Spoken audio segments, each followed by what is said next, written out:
Awesome. Hello, everyone. Welcome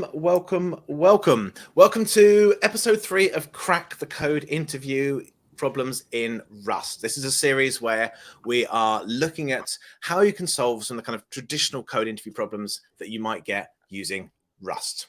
Now, before I dive into the actual show, I do want to take a moment to point out that we want this to be a conversation. This is a show where we want you to be involved. If you've been seeing the previous episodes, you know that we had some great conversations about Rust. So we want your comments, whether you're watching this live, we want your comments in the chat. If you watch this on demand, we'd love your comments and questions in the YouTube chat. We want to have this conversation with you, but please follow our code of conduct. We're going to put it in the chat. We're going to put a link to it. Basically, don't be a jerk. Play nice when you dive in and comment.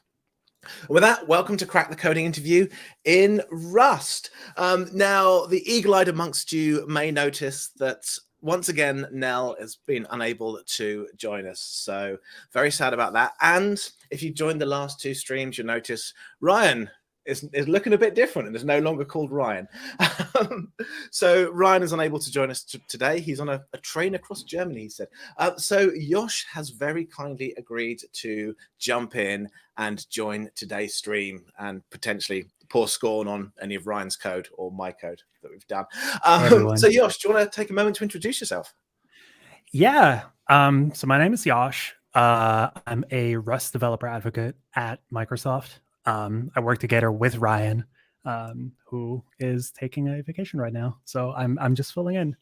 I mostly work on async Rust. You might know me from my blog. I write a lot about like language design, those kinds of things. Yeah, other than that, got 2 cats, love cooking, have started doing DIY things this year. Last year, hold on, 2023. Yeah, the years just blur to one, don't they, after a while? Definitely. Cool, awesome. Thank you, Yosh. Thank you. Yeah, thank you for joining. In fact, one actually says thanks, Yosh. So one joined us the last couple of streams. Says thank you for joining us. And Crypto Uni, again, familiar name for the past couple of streams, says Ryan didn't want to finish that game of life. Yes, I think that's what it is. Ryan decided he just couldn't be bothered to finish Game of Life, so he decided to go on vacation and leave Yosh to do it. Cool. Well, thank you. Well, welcome everyone. If you joined us for the previous streams, please jump in the chat, say hello. You know how this works. If you didn't, today we are looking at Conway's Game of Life. So the idea of this show is when you're a software developer, when you go for job interviews, one of the things you may end up having to do is a coding problem. You know, LeetCode, HackerRank. Here's a coding problem. Write one to show that you know algorithms and data structures and blah, blah, blah, and all that kind of stuff. The idea of this show is we're going to be playing with some of those. Now, if you joined last week, we were working on Conway's Game of Life. We didn't get to the end of it, as Crypto Uni alludes to. We didn't manage to get to the end because we were too busy chatting with everyone. So the idea of today is to actually finish off Conway's Game of Life. So a quick intro to what that is. So Conway's Game of Life, also known as Life, it's a cellular automaton devised by British mathematician John Horton Conway. And the idea is you have a grid of cells, and in those cells, you either have alive cells or dead cells. And then depending on the location of cells either live or die. So if you have a cell with less than 2 live neighbors, it dies. If it's got 2 or 3 live neighbors, it lives. If it's got more than 3 live neighbors, it dies. And if you have a dead cell with 3 live neighbors, it becomes a live cell. And so you end up with cells coming to life and all that. So the example we've got here is if you have this grid here, I've got dead, alive, dead, dead, dead, alive, alive, alive, alive, dead, dead, dead. In one iteration afterwards, the top row would be dead, different ones come to life. So that middle one there has only got 1 cell near it, so it dies. This one over here, it's got 1, 2, 3 cells that are alive, so that comes to life. This one here has got 1 near it, so it dies. This one's got 2, so it stays alive. So that's kind of the idea. Now, if you go onto the Wikipedia page for this, there's a whole lot of cool animations. This is one of the things I love about Conway's Game of Life is you've got all these animations that can happen. And there's different things. You end up with still things where because of the rules. They just don't change. You have oscillators that kind of rotate, and spaceships, and you've got gliders and all these different cool things. We're not worried about that right now. All we're worrying about is just what's the next state of the board. So message in the chat. One says my screen is not shared. It should be. And one says, okay, never mind, we can see it now. Cool. Yeah. Cool. Glad you can see my screen. Yeah. Any problems? Just put a note in the chat. We'll try and fix that. So that's what we're trying to do. And last week we built some kind of Visual Studio Code. So the first thing I'm going to do is I'm going to launch LiveShare. So for those who haven't heard of LiveShare before, LiveShare is a way that multiple people can collaborate in the same Visual Studio Code instance or Visual Studio instance. So what happens is I start LiveShare, I get a magic link that's been copied, I zip over to our private chat over here because I don't want to share this with the world. I'm going to share this link with Yosh, and then in a minute, Yosh should appear inside my Visual Studio Code. Yes, I got your link. Got the link. Now,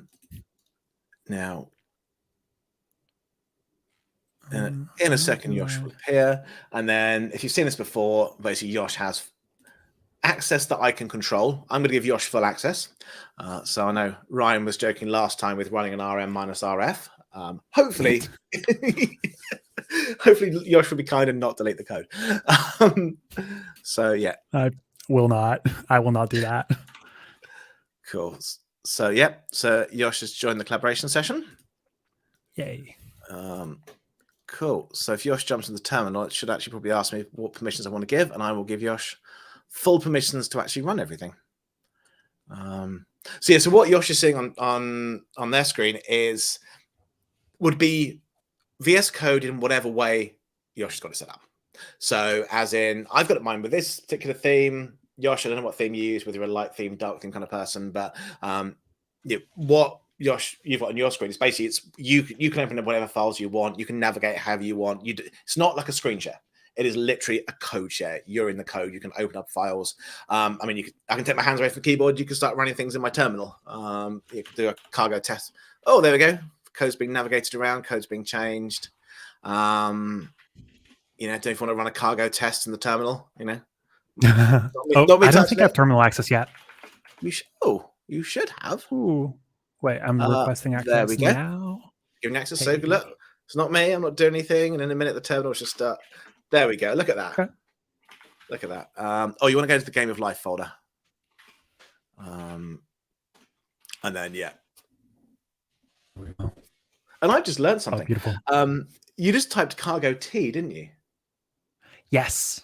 Ooh. So there's all these short hands, I guess. Cargo T for test, cargo B for build, cargo D is the most recent one for docs. Yeah, it's convenient. Rather than typing the whole command, you just get the most commonly used one. I did not know that. I've been typing cargo test. I did not know I could cargo.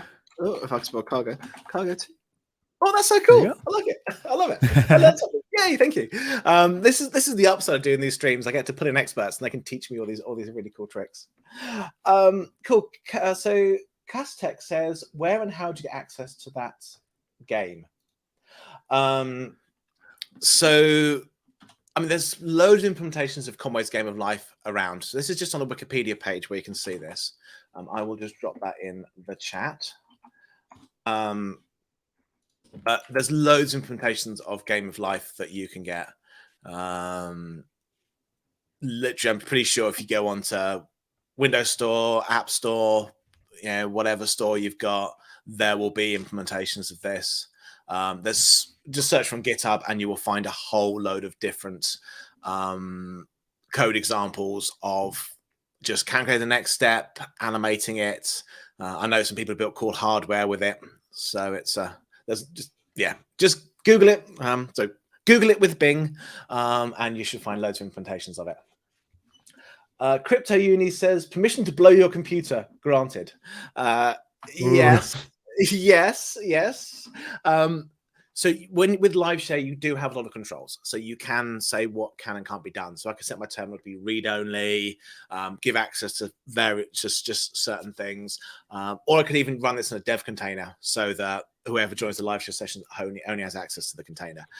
But obviously, you only want to give access to people you trust. That's why I put the link in private chat rather than giving the link to everyone, because I don't want any of you jumping in the chat and causing havoc. Because things, when you access the terminal, that's full access to my machine. So yeah, it's good to think about permissions. And then CryptoUni says, talk about ghost in the machine. Yep. Oh yeah, someone's in my machine. It seems people can't see each other's chats. Is that right? Yep. So I just get down to Kaztek's question. When able to see everyone else's chat, it is a singular chat, not a group chat. So we are live streaming on YouTube and Twitch. So when I see the chat, I see a mixture of YouTube and Twitch. So Kaztek, you are currently on Twitch, for example, and CryptoUni is on YouTube.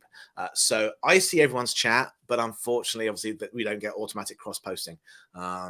So any questions that appear on YouTube will not be on Twitch and vice versa, which is why I'm kind of trying to read out all the questions for everyone. So yeah, good observation. So it is a group chat. So if anyone else is on Twitch, Kaztek, you will see those Twitch things. And yeah, that bites. It's not great. I'm sure there must be a way to get the chats to synchronize up. I don't know how we can do that. So if anyone's done that, if anyone's a seasoned streamer and has done that, then yeah, please let me know. It'd be nice if we can actually have the chat shared. So one says, Google with Bing, lol. Yeah, got to stay on brand. Got to stay on brand, Yeah, CryptoUni says to one, it is an MS event after all. Yeah. Yeah. Stripe developers say, don't cross the streams. The Ghostbusters warned us long ago. Yes. Don't cross the YouTube and Twitch streams unless the Stay Puft Marshmallow Man starts coming through. I don't see the Stay Puft Marshmallow Man, so I think we're okay to. We don't need to cross the streams yet. What year was that movie from? Was that the 80s, 90s? I forget. It was 80s. It was 80s. It was one of the first films I saw in the cinema, and I remember the scene in the library where the old woman goes shh, and then she goes bah. I remember screaming in my seat at that. I've got to look this up now. What year was Ghostbusters released? 1984. Damn. So that would have been the second film I ever saw in the cinema. The first one was Return of the Jedi in 1983. Oh wow. And the last time I watched Ghostbusters, I went to visit my family in the UK over Christmas, and I watched Ghostbusters on the plane on the way home. It still stands the test of time. Amazing. It is a good look. Yeah. And Dmitry Maximov Galera, is that the laughing emoji? I think that's I don't know what it's called on Twitch, but it's like pretty common. It's like the huh? Yeah, Dimitri, what is that? Is that laughing? I don't know my Twitch emojis, so please let me know. Are you laughing or are you just shocked at Howard? Cecil's on board. Hey, Cecil, welcome. I used to have the pleasure of working with Cecil. Awesome chap, one of my favorite people in the world. Yep, 1984. Yes. I still haven't seen the new one. I still haven't seen the new Ghostbusters. Anyway, this is not getting Conway's Game of Life built. Yes. So this is why we failed to build Conway's Game of Life, because we're hanging out with all the cool people. CryptoUni says, everyone who saw that movie as a kid remembers the first ghost at the library. Yeah, that's kind of ingrained in your mind, isn't it? So if we dive into the code a little bit again. Yes. No, you're all good. You're all good. Before we went live, you were like, oh yeah. Like last week we did a bunch of stuff with like Ryan, or last 2 weeks. And you were talking, you were saying that, hey, maybe we can find some improvements, some things that we could maybe do better. I have some ideas. Oh yeah. Because a lot of this was code of discovery. So what we did last week, I'm assuming we just had a good old nose to the code. So last week we created one unit test with our begin and end state. And then we started writing the function to calculate the next board state. And then we built the framework for the should, sell, live, or die. And Ryan told me about this to-do macro, which gives you a nice detailed error, which I thought was pretty cool. So yes, what is wrong with this code? So rather than what I want to suggest is, rather than me going in there and suggesting a bunch of things, we have tools for that in Rust. Namely, we have cargo format, which is a code formatter, which has opinions and people tend to follow it. So you don't really talk about it anymore. You just use the tool. And then the second one is cargo clippy, which is a more like a style linter, provides some useful guidance on what is good or could be done better, more ergonomically. So I wanted to suggest we start maybe by running both of these tools and then see what we get back. Yeah. Okay. That sounds good. Go for it. Go for it. So the command for cargo format is cargo fmt. It should be installed by default. You can even integrate it into VS Code if you want to. Now it's run. And that was it. It just, I think before this, we had formatting a little bit, like the else on the new line, the if like that. But if we rerun it, it breaks those together, which is the common quote unquote Rust style. Because what's your, go ahead. So I grew up with kind of the C# style. So, I would have done all of this on the, everything on new lines like that, that's the style I'm used to. Right. But if I rerun cargo format, it goes, no, and it squashes it down. Yes. You can integrate it into VS Code. I think there's a setting where it says format on save or something like that. So you no longer need to think about it, and it just always runs. And people tend to run it on CI as well. So if you're getting started with Rust, it can be helpful to use the common Rust style, because that's what everyone just tends to use.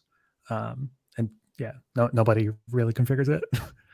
Okay, that's kind of good to know, because then you've got an idea of, if you format your code in that style, you'll get used to reading it in that style. So when you come to read other people's code, it won't, you don't end up with that intrinsic bias against the style. Exactly. Now, one thing I don't like about this style, actually, I will say this. Something I don't like. What it's done here is it's pushed everything on one line. But I very intentionally want this on these different lines. And the reason I would intentionally want this is because that is my grid. That sense. Right? So is there a way to say, do not format these lines? I believe there is. I think, let's see if autocomplete gets this. Otherwise, I'll look it up. What is it? Format? No, format. Cargo format. Okay, I'm going to look it up. There's an attribute you can set to disable formatting for specific blocks. So it uses block scope to determine what to touch or what not. Disable attribute. It is Rust format : skip. So here we could say both of these. Okay, and then that would just apply to just this statement, essentially. Yes. Now try cargo format, and it did not format that. So if I just stick this on another line here, for example, and we run that again, it fixes this line quite happily, doesn't touch those. Nice. That's a really useful tool, actually. Because occasionally there are times where you explicitly want the format because there's something visual in there. Yes. That's really cool. I like that. Crypto Uni says format uses K&R style, right? This is K&R style. It's been a while since I've read the Cunningham and Ritchie book. I've never read it. I actually don't know. So the Rust org has a bunch of teams who work on different things, and most recently there's now an official Rust style team. So Rust format implements whatever the Rust style team thinks it should be, with some backward compat considerations and all these things. So it won't be KNR style 1-to-1 because it's a different language. But yeah. In fact, one says it uses Rust style now. So yes, it doesn't use KNR, Yes. it uses Rust style. Yes. Awesome. Cool. So that's cargo format. That's looks like quite a useful one to run. So you can set it to run on save. I use autosave in VS Code, so I'm curious as to how that works. Every time you type a letter, will it format your code? Oh, interesting. I think we'd do some sort of debounce, right? You thought hopefully. So. Yeah. But no, good. I say good one to add to CI/CD. I guess you could have an action on as soon as you check in your code, it automatically format it. There's cargo format --check, which you can use specifically for CI/CD. What's it? This is Bash. There you go. It printed the 0 status code out. Right. Cargo check passed, and therefore you're good. Okay, whereas so if we change a little thing, like that, for example. Yep. Then we run check again, and it prints this out with a status code of 1. Yeah. It's like, hey, that line, please change it. So just for those who come from like a Python background, for example, this is like running pylint on check-in. Pylint, we set pylint to be, I want to have a score of 10, 10 out of 10 on my linting to pass a test on my CI/CD. This is the same kind of idea as that. With check, it just checks it. So this won't change your code, but this would reject your pull request, essentially. Yes. One in chat confirmed that there's some sort of debounce. It waits for you to stop typing before it applies formatting. So that's useful. Okay, so that'd be a good one to have turned on. In fact, there's no easy way to preferences. Something I have to dig into. But in theory, though, if I do that, and then I go to format document, the standard VS Code format document, that runs Rust format. It formats the document for me. Nice. Nice. Cool. And then the other thing you said was cargo clippy. Do we get an old paperclip that pops up? It looks like you're writing some Rust code. Yeah, so I think cargo clippy was kind of named after the actual Microsoft Clippy tool, but kind of as a joke. But then it stuck. It became an official thing. So now that's what we have. It's the Rust style linter.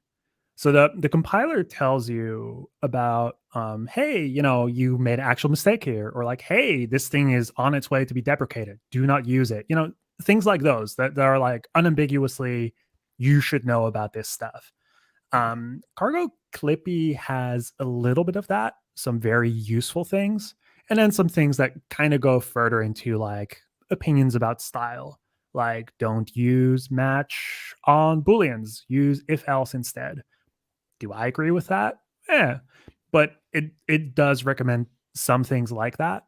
And generally, if you're learning Rust, it can be incredibly useful because it is kind of like having a senior Rust programmer with you, sort of show you the lay of the land of hey, you instead of this type, you could use this other thing, or hey, you did this combination. There's actually a method for that. Things of that nature. So I say we run cargo clippy and let's see what happens. Yeah, definitely. It sounds a bit like so I used to lot of .NET development. There's a tool called ReSharper. And that would do things like it would look at a whole lot of code and say, hey, did you know you can swap this block of code for this single line? Especially what's called link, which is a whole query language thing. And you'd build up this complicated thing and it'll go, yeah, you can swap that for one line of code. So it kind of sounds a bit sort of like that, kind of a code helper that guides you on your way. So yeah, let's run this. Let's see what it comes up with. All right. I guess actually while we run, it's a question for the audience. Who remembers Clippy? Should Clippy come back with ChatGPT integration? Yeah, who was born in the 90s or before? I remember Clippy. I was born in the 70s, so I remember Clippy. Cool. So how do we run it? Does it come pre-installed? What I'll do is, because my little terminal is a little bit smaller, I'll just tell you to run it. I'll look on your screen. just run cargo space clippy. Like that. Yes, that's right. Okay. That is running things. And it will. It has a lot of opinions apparently. My code is terrible. Not at all. Like Okay, your code compiles. We cleared that bar. This is just additional like things. additional bits of polish. So number 27. It's saying this if else block can be collapsed. So instead of else, you can have an else if, I believe. So the syntax that's just else if, isn't it? Like yes, that's right. So we end up with that. So and then we delete line 32, I think, or 31. Yeah, the extra for the the blocks. Yeah. Now again, this is an opinionated thing, isn't it? So if I personally wouldn't do this, because if I was to write this production code, it would be if the cell is alive. I can't spell the. A word like that be easy to spell. So if the cell is alive, check if it should remain alive or not. I cannot spell. You know how you can't type when people are watching? Of course, there's a whole audience watching, so definitely can't type. Then this is otherwise if the cell is dead, check if it should be born. So this is one I would disagree with because I'm trying to be very explicit in my code of this is the live condition, this is the dead condition. Yes. I guess the better way to write this would be we would swap the 1 and 0 for a Boolean or maybe an enum, something like that, and then we just check the state, and that could be maybe a bit more explicit. Yes. If you want to, we could make that change. Yeah. Like the way I would like write this indeed is rather than needing to remember what is the meaning of 0 or the meaning of 1, you would hope it's like dead and alive, but just make it explicit. Just call it like alive, call it dead, and then we go from there. Okay. Right. So how do I write an enum? All right. Wait, I'll just pull up my terminal here. Sorry, my editor here. So enum, what do we call it? Cell or cell state? Cell state, I think. Yeah. What do you think? I think cell state. Cell state. Because it is the state of the cell is the grid, the kind of point in the grid. We can even like give it value if we're like being. Sorry, let's call it 1. We don't even like need to care about this, but that. Hold on. I've got like jelly fingers right now. I don't know why. It's because everyone's watching. That's why we can't type when people are watching. Yeah. Oh my God. What is the? I've written so much Rust code. Like, why? Suddenly, all the basics. Just funny. And I think this is actually quite an important observation for everyone watching is that when you're put in these kind of situations where you have to code and people are watching, it's amazing how hard it actually is. Your brain will just potentially turn to jelly fingers, as you say. It does get hard, especially in an interview situation. So if you are actually in an interview and someone gives you this to do, your brain can just doesn't work. I cannot do it. I cannot focus on this, especially if people are watching you do it. And then you can walk out the interview having done really badly and just go home and just do it. So, just being watched has a massive impact on you. So if you're ever given a coding problem to do, make sure you can do it at home when there's no one watching you. Doing it with people around is terrible. Yeah. And if you do like need to do like an actual interview, practicing helps so much. Oh yeah, because that way you get a bit more comfortable like with the problem sets, and you can like do things or practice with friends. So you like get comfortable in front of an audience, maybe. If you get a group of people together, good idea for students actually. One thing you wouldn't do in your coding clubs is just all get together and hack on problems publicly. Do it through live share or just take turns hacking on problems in front of people, explaining as you go along. Because sometimes part of the interview is to be there with you when you're hacking on the problem and have you explain it out loud. So it's kind of a good thing to practice. Is if you've got a free afternoon, get a lot of folks together and just take turns working through problems out loud, and that's sometimes the most important part. We got a whole load of questions come through. So Crypto Uni says, Resharper, I love that thing. Is it still around? Yes, it is indeed still around. And then JetBrains also do a whole IDE with all that built in, I think. But yep, that's still around as a plugin for Visual Studio. One says it was annoying in Office, but I like the Rust one. So Clippy was not good in Office, but Clippy is now back for Rust. John Singer, recalls that. Remembers Clippy? Yeah, we loved Clippy. There was even a whole Microsoft Agent framework where you could have you could code it yourself. I remember I programmed one for like a university project back in '99. It had this little wizard that kind of popped up, and it was all animated. So you just say appear, and the wizard would appear in like a puff of smoke. You get it to walk around the screen. Kind of great for teaching people. You get the pop-ups on the apps to say, click here for this, click here for that. It was that. There's like a wizard that popped up to do that. It's very cool. Cryptini says, I certainly do not want to remember Microsoft Clippy. Max, sorry. I don't know if you can say on the shirt, I'm wearing my Clippy shirt. Crypto Uni says, Jim wants to bring MS Clippy in his VS Code to help with typing. Well, actually, that kind of links into Cecil's question of, do you have Copilot on? So for those who don't know, GitHub Copilot is one of these amazing AI tools that writes everything for you. And I turned it off explicitly for Rust because I don't want Copilot to give us all the answers. But literally, if I turned it on, we could say, I could actually put a comment saying a cell state enum with alive and dead, and it will just create the code for me. It is absolute magic. I strongly recommend you check out Copilot. I think it's like $10 a month, which is not much for what it can do. It builds boilerplate. So you can focus on the hard part of the app, and it just builds the boilerplate for you, which is pretty cool. Stefan Dumbo M3 says, you're doing great, even watched. Yep. Yosh is doing great at improving my code. That's one thing actually has been quite a privilege doing these streams, is better have experts who can help and guide. So I am privileged to have folks like Yosh and Ryan join me to teach me. So yeah, doing great. Cryptuni has a question. With a cell state enum, if you provide actual values to the variance, do you have to use repro U32?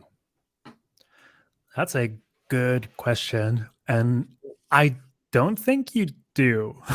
So what Cryptuni is talking about is in Rust, or like in actually like any like low level programming language, you don't only control logic, you also control layout, because your structures are represented in bytes and bits, like in actual memory.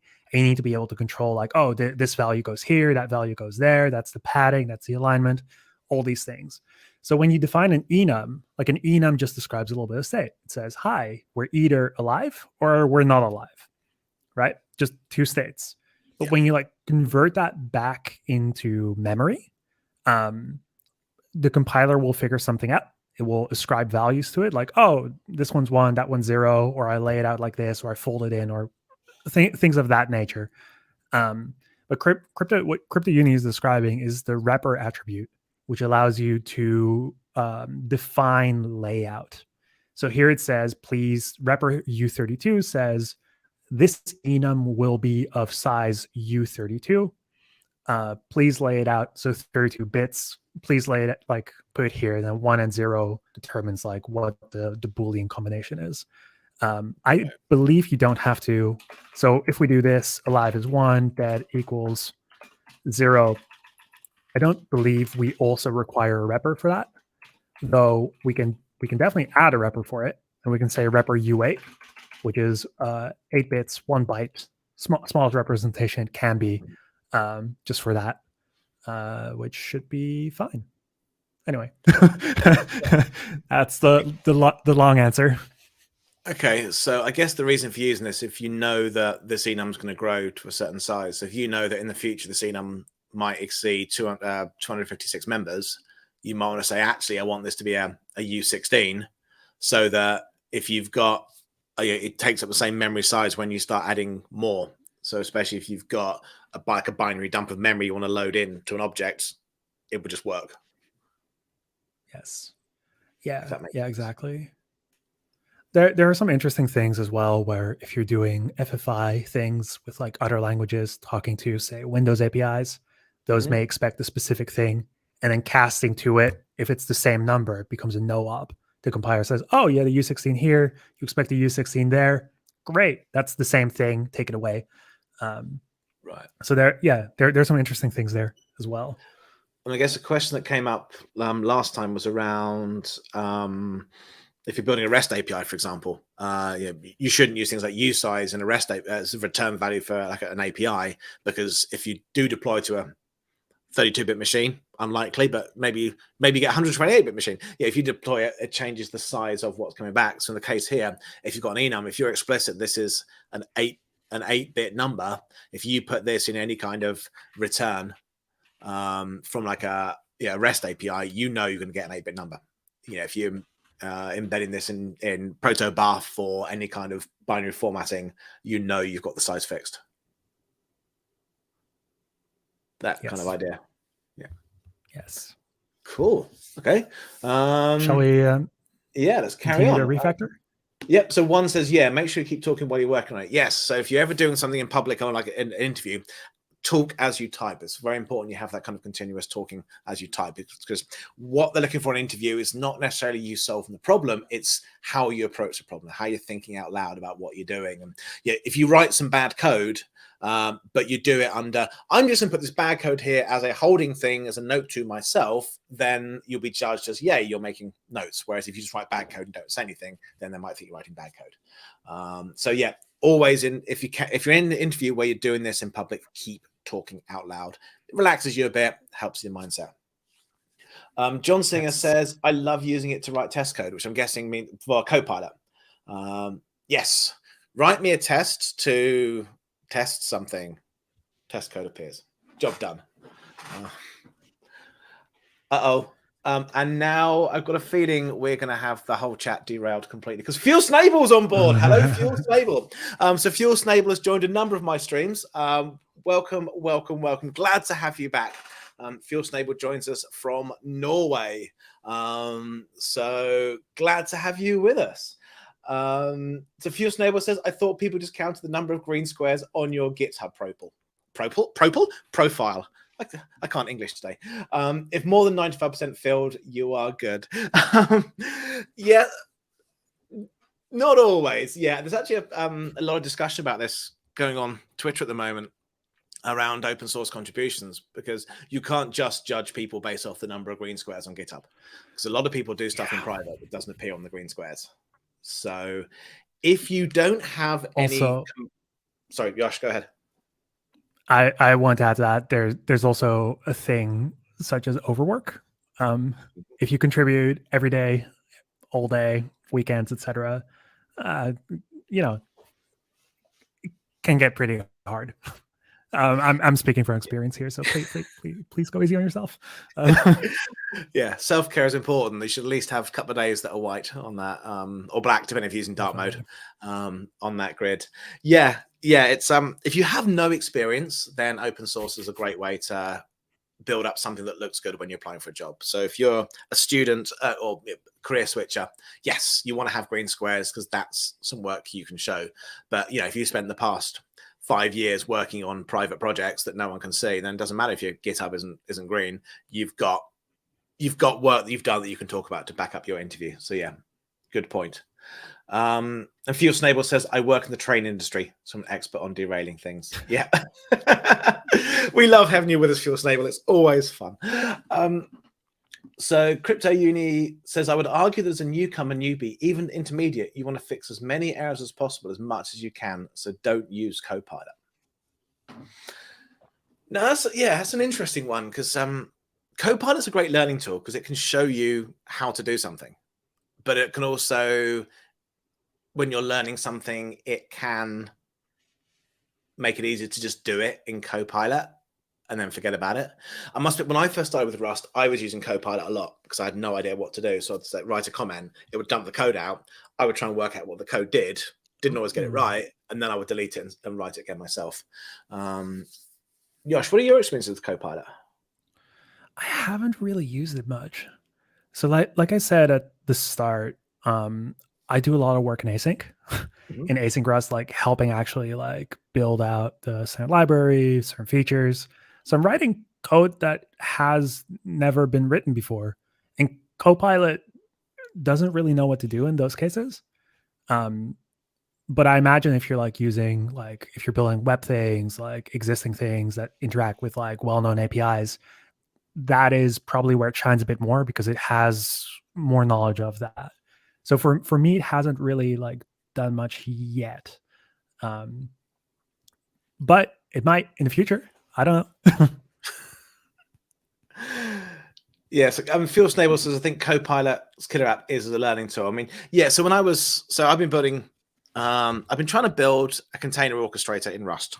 Not like Kubernetes, nothing that advanced, just a simple thing that spins up Docker containers for me and passes through REST API requests. So kind of trying to build like functions as a service.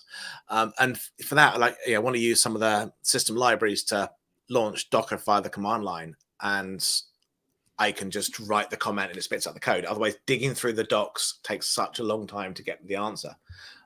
So as a Google, essentially, I want to search how to do something, if I write the comment of what I want to do, excuse me, it gives me the code rather than I search for something and then get a bit of code that's kind of like it, and then I just have to search something else and try it. So yeah, I think it's great as a learning tool. Phil Snable then goes on to say, when I use F#, which I don't know well, I don't want Copilot stuff. When I started writing Scala, I was helped by the tool to get started. Then I turned it off.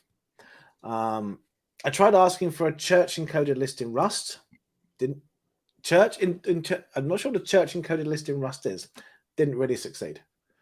I just looked it up, and it seems to be like some sort of like algebra notation. I don't know the exact thing, but yeah, I was like, huh, I wonder what that is. But yeah. We old timers should be used to RTFM, says Crypto Uni. Yes. Actually, was saying that one thing I did find with Rust as a language is, I mean, the Rust book is great, but I'm not used to reading the Rust docs. So I kind of got that I've got that cognitive load of I've got to work out how the Rust docs are, and a lot of them just here's API docs. No real, here's real world use cases of it, which I found as a bit of a struggle. So Copilot gives me the real world use cases, and then the API docs allow me to explain what the different bits are.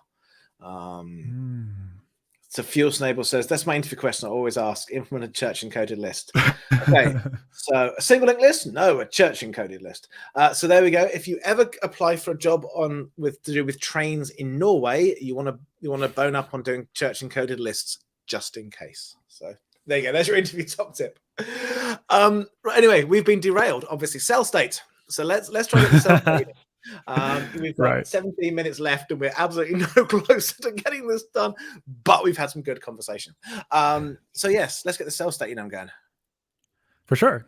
So we've defined a little enum here between line 13 and 19, which defines cell state. We have two states, alive and dead.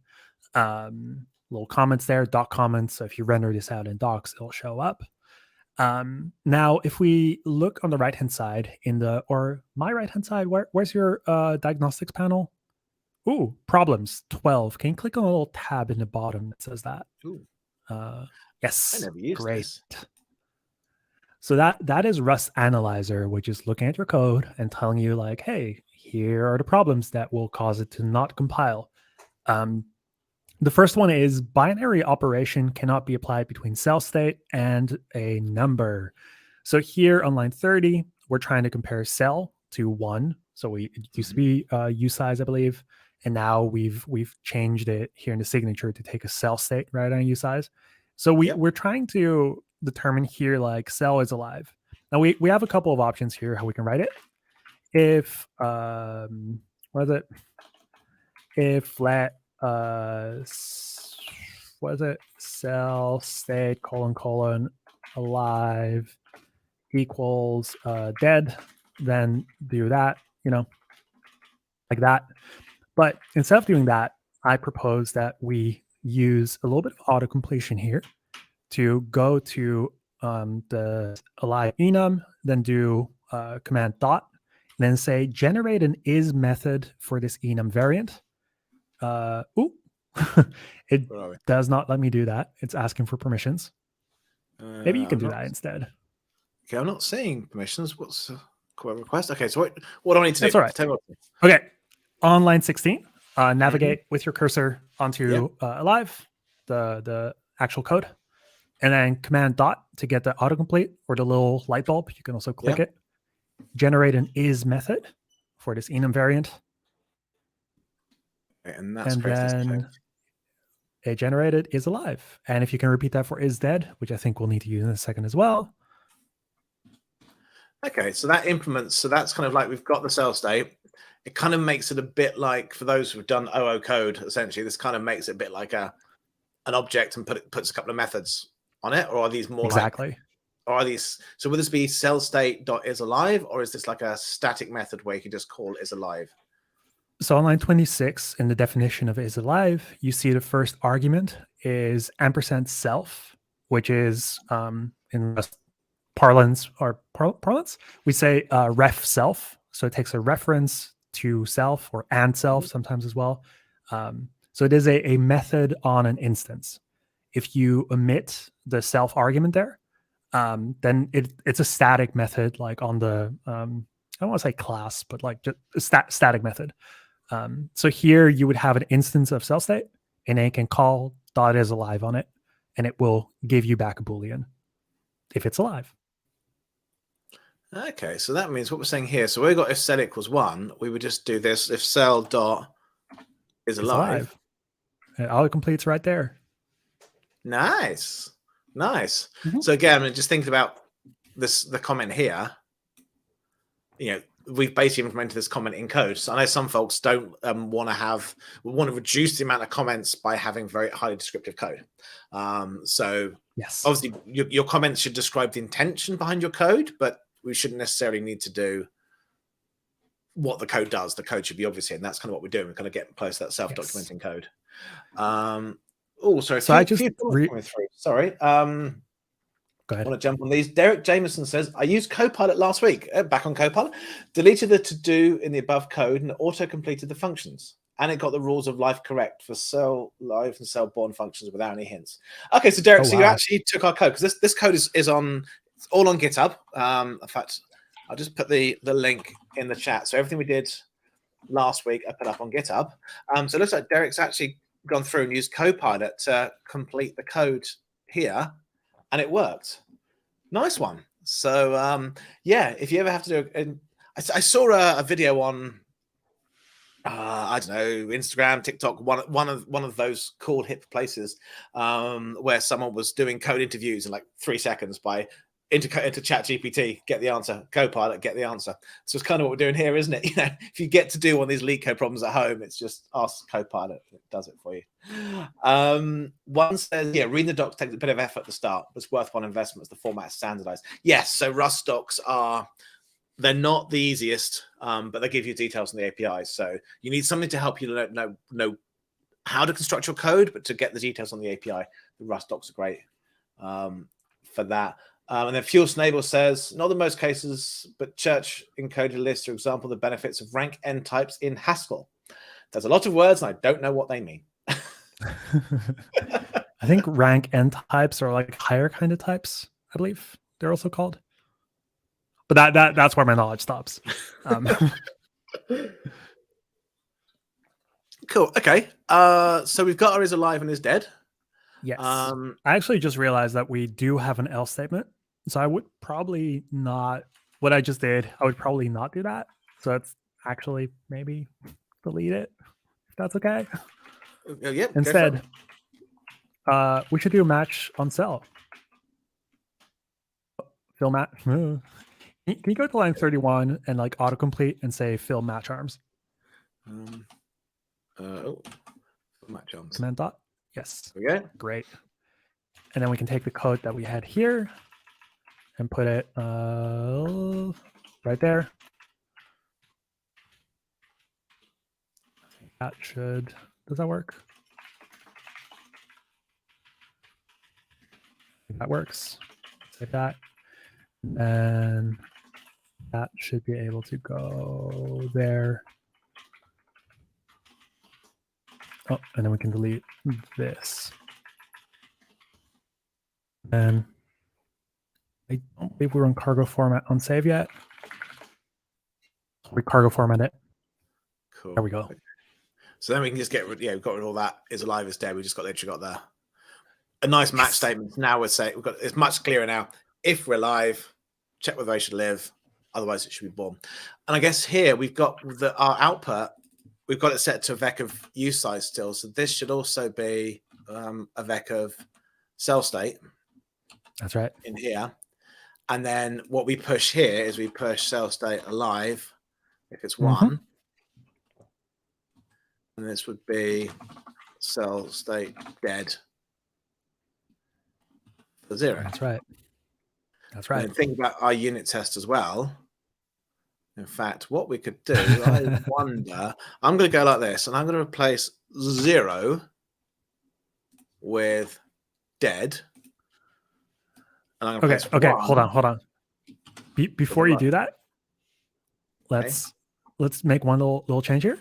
Hey, let's import use cell state start, and then we can skip the prefix.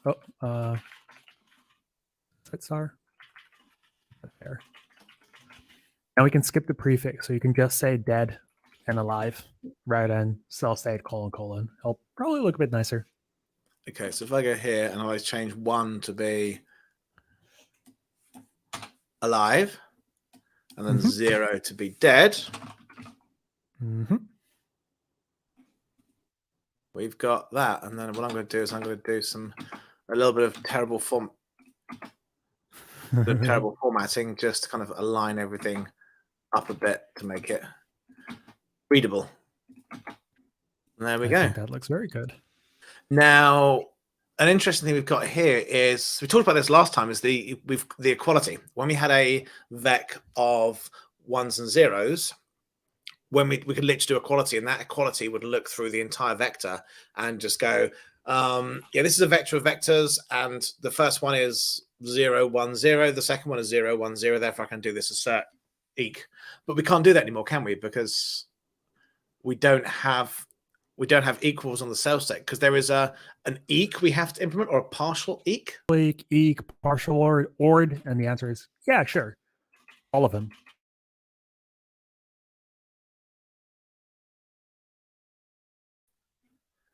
Sorry, StreamYard just collapsed there, so apologies. I don't know what happened there. Still waiting for Yosh to come back. So, hello. Oh, hi. Hey, I don't know what happened there. StreamYard just kicked us all off. So apologies for that. If you missed any questions, I do apologize. StreamYard just kicked us all off. So don't know what happened there. So we need to add the eq to cell state, and that's what we've done. Yosh, you still in the live share session? Yeah, I'm still in the live share. Yeah, of course, just StreamYard that barfed. Yes. Okay, so you got derive. This just implements the various traits, and we've got PartialEq and eq, and I assume that's it. It just works. It just says if this enum is the same as this enum. Exactly that. You can do these things manually, but this is like the boilerplate free version that works for pretty much every case, or like most cases. In this case, it does exactly what we wanted to do. So yeah, nice. That was a very easy change. Easy change. We now got the assert there. So Crypto Uni asks, if I impl the from trait in cell state for U32 to to cell state, could I keep the initial vec values as 0s and 1s? So basically, if you implement a trait to do the conversion, could you pass in a 0 and have it automatically be dead and 1 automatically be alive? Kind of. It means in this signature here on line 21, you would need to rewrite this not as ref vec cell state, but as a vec, or like whatever there, and then impl into cell state, and then here convert like the go into every field and manually convert it over and do a clone of the whole thing to ensure that it like changes over. So it can be done. It's a bit more boilerplate. Okay, but useful, it is certainly possible. If you've got some data coming from another language, for example, we're crossing a language boundary where we want to do that conversion. You've got a packet of data coming from somewhere else that centers 0s and 1s, as that's how it's encoded. You could use this to then encode it as the cell states. Absolutely, yes. So Crypto, you need jokes that Copilot didn't agree on your changes. Yes, that's why we got kicked off StreamYard, because Copilot didn't agree. Cool. So we have one last error here. Yes. Cell state does not implement the copy traits. What we're doing here is we're going into this vector of cell states, and we're actually copying out the value.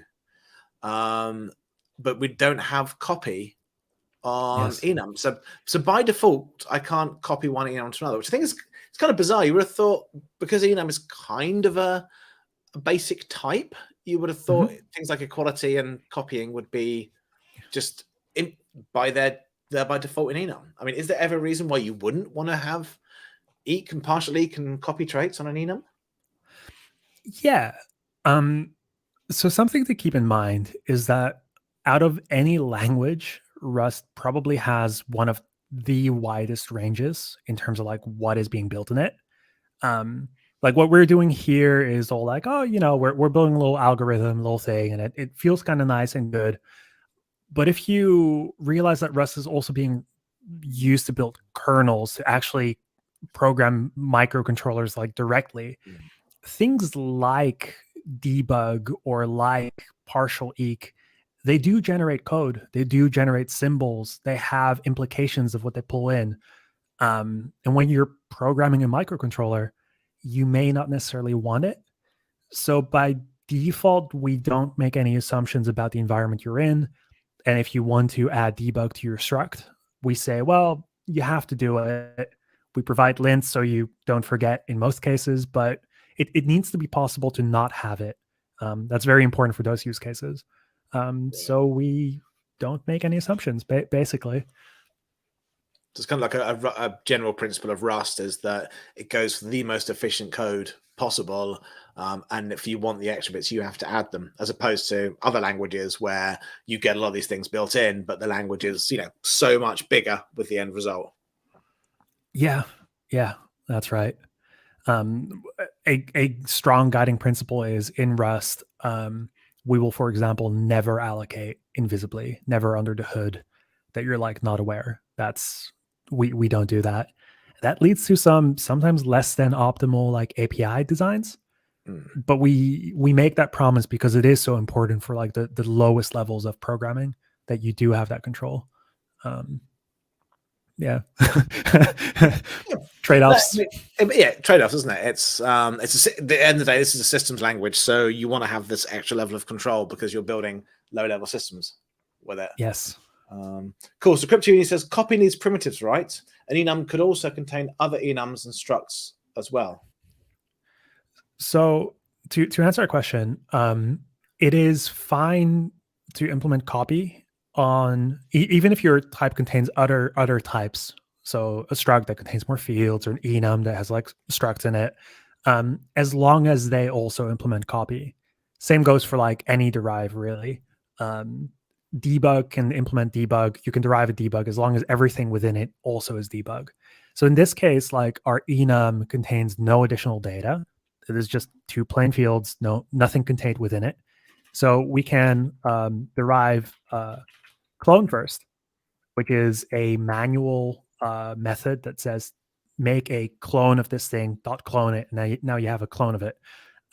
Whereas copy says rather than having move semantics, where you take a value and it is moved, it converts into copy semantics.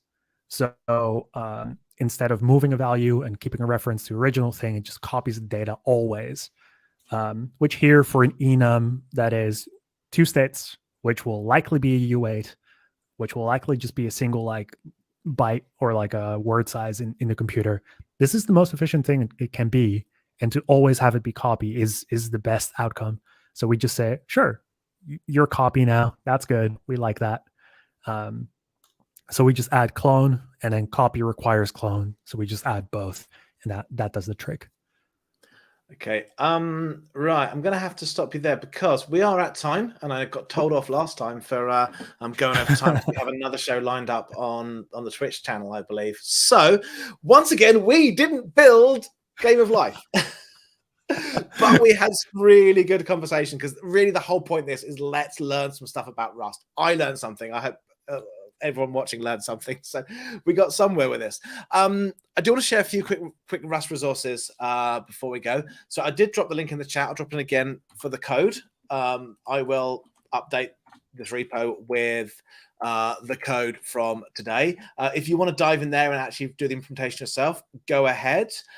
You can use Copilot to do it, as Derek Jameson did, which could be fun to try out. Feel free to raise pull requests with any changes you want to make. Could be a bit of fun. We have links in the chat, our Rust Cloud Skills Challenge. So if you want to learn Rust in collaboration with 55 other people, join the Cloud Skills Challenge. The link's in the chat.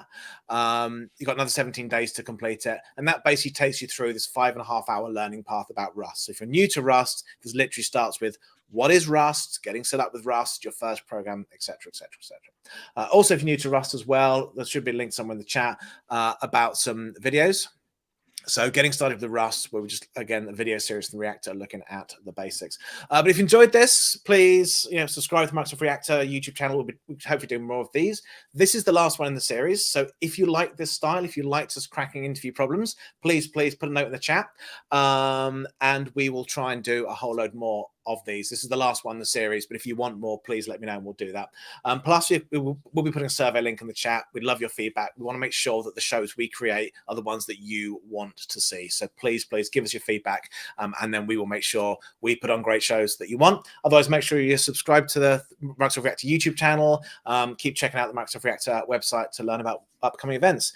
And with that, Yosh, thank you very much for your time. I appreciate you jumping in and teaching me all these things. This has been a lot of fun. And thank you everyone for watching. A few folks say they want more, so we will try and do some more of these. So cool. Thanks everyone, and enjoy the rest of your day wherever you are in the world.